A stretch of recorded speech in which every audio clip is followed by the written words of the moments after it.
Henry VIII was King of England from 1509 to 1547, and though he had many noteworthy accomplishments such as founding the English Navy, writing songs, and being really fat, many people consider him to be a prominent figure of study due to his marriages and ideas of religious reform. Henry VIII was only the second king of the Tudor dynasty, which put a lot of pressure on the guy. His older brother Arthur was supposed to inherit the throne, but an illness claimed his life, and Henry ascended to the throne after his father's death. Due to the dynasty being new and unstable, much of Henry's life was spent obsessing over having male children, so Henry married his brother's widow, Catherine, and got right to it. Catherine was pregnant on and off for 15 years, but was really unlucky since all of her children died until the birth of her daughter Mary. Henry, being less understanding than people would hope, blamed Catherine for these events and started sleeping around. He had a few mistresses and an illegitimate son who got a title and a house, but was unable to be king because he was a bastard.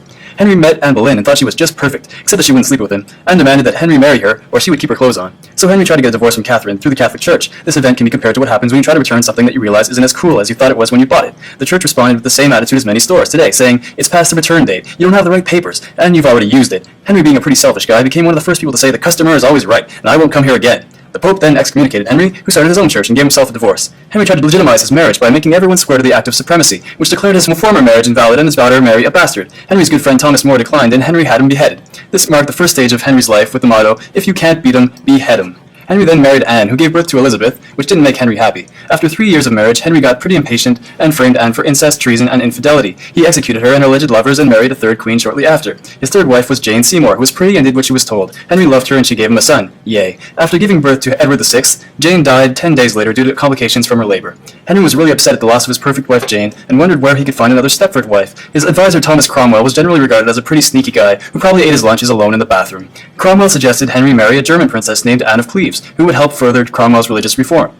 And so Henry's fourth wife was found through the medieval equivalent of Craigslist. Like with Craigslist, Henry was disappointed when she arrived. He found she wasn't as pretty or as smart as she was advertised, and since it was too late to get a refund, Henry married her but got pretty angry at Cromwell. Henry's council tried to annul the marriage and finally got it dissolved due to the existence of a pre-contract and non-consummation. Henry then stuck her in a castle where he wouldn't have to look at her, and decided to always buy locally from then on. Henry, now over 50, married Catherine Howard, who was in her teens, and showered her with gifts. She was, on the other hand, a gold digger, and married him for status. Eventually, news hit Henry that Catherine was cheating on him, and he had her beheaded and her lover executed.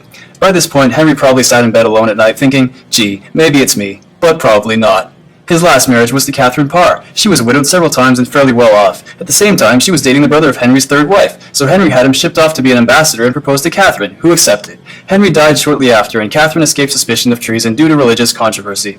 After all that, Henry only had one male child who inherited the crown in 1547. Edward, like many of Henry's children, was sickly and died shortly after. Henry's daughter Mary became queen and tried to undo the mess her father started with the church and became known as Bloody Mary for her slaughter of Protestant citizens. Like her father and mother, she had reproductive difficulties and died from a painful tumor in her uterus. Henry's second daughter continued her father's church and became Queen Elizabeth I.